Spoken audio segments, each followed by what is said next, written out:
Assalamualaikum warahmatullahi wabarakatuh.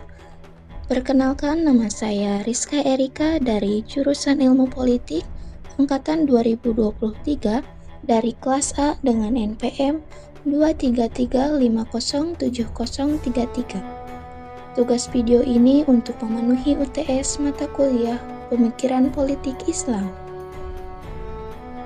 Saya mengambil tokoh pemikir politik Islam yaitu Al-Farabi.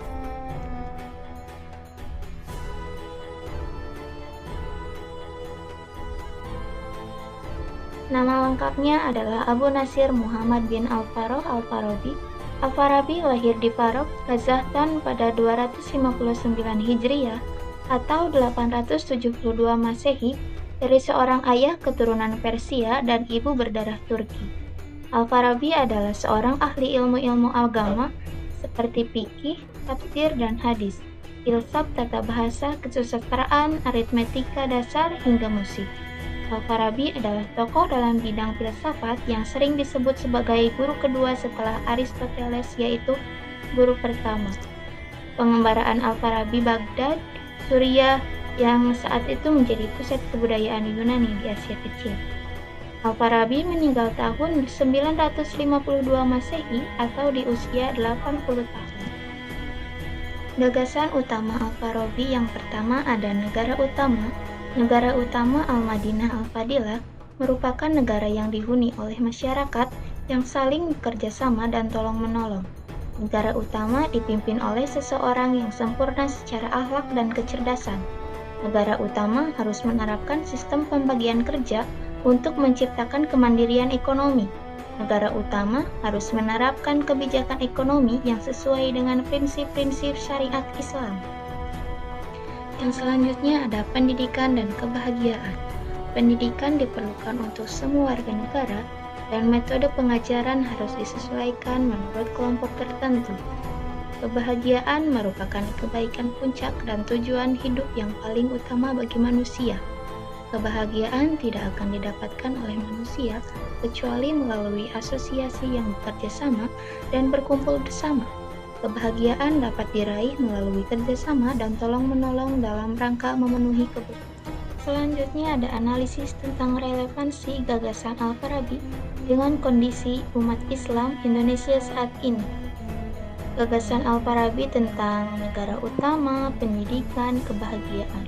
Ketiga gagasan ini masih sangat relevan dalam konteks umat Islam di Indonesia saat ini.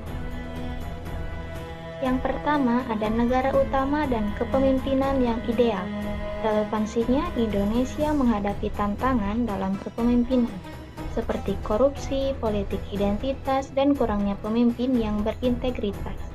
Konsep pemimpin ideal menurut Al-Farabi yang menekankan kecerdasan dan akhlak, sejalan dengan kebutuhan Indonesia akan pemimpin yang bijaksana dan berorientasi pada kepentingan rakyat.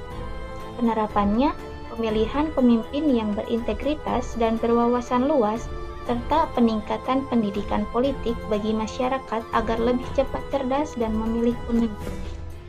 Yang kedua ada sistem pembagian kerja dan kebijakan ekonomi syariah. Relevansinya, Al-Farabi menekankan pentingnya pembagian kerja dan kebijakan ekonomi berbasis syariah. Di Indonesia, sistem ekonomi syariah semakin berkembang dengan perbankan syariah, wakaf produktif, dan UMKM halal yang terus meningkat. Harapannya, pemerintah dan masyarakat perlu lebih aktif dalam menerapkan ekonomi berbasis syariah untuk menciptakan kesejahteraan yang lebih merata dan mengurangi kesenjangan sosial. Yang ketiga ada pendidikan untuk semua warga negara. Relevansinya, Al-Farabi menekankan bahwa pendidikan harus mencakup semua lapisan masyarakat dengan metode pengajaran yang sesuai dengan tingkat pemahaman mereka. Hal ini masih menjadi tantangan di Indonesia, terutama dalam pemerataan akses pendidikan berkualitas di daerah terpencil. Penerapannya, peningkatan literasi digital, kurikulum berbasis pemikiran kritis, dan pendidikan karakter dapat membantu menciptakan masyarakat yang lebih berpengetahuan dan bermoral. Yang keempat ada kebahagiaan sebagai tujuan hidup. Relevansinya, Al-Farabi mengajarkan bahwa kebahagiaan sejati hanya didapat dan dicapai melalui kerjasama dan tolong-menolong dalam masyarakat. Di Indonesia, nilai gotong royong masih kuat, tetapi individualisme mulai meningkat karena pengaruh globalisasi dan digitalisasi. Penerapannya menguatkan kembali nilai kebersamaan dalam kehidupan sosial dan ekonomi seperti zakat, infak, dan sedekah untuk membantu sesama. Kesimpulannya, gagasan Al-Farabi sangat relevan bagi umat Islam di Indonesia dalam membangun kepemimpinan yang baik, sistem ekonomi berbasis syariah, pendidikan yang merata, serta kehidupan sosial yang penuh dengan semangat kerjasama. Jika konsep-konsep ini diterapkan secara konsisten, Indonesia dapat menjadi masyarakat yang lebih harmonis, sejahtera, dan beradab.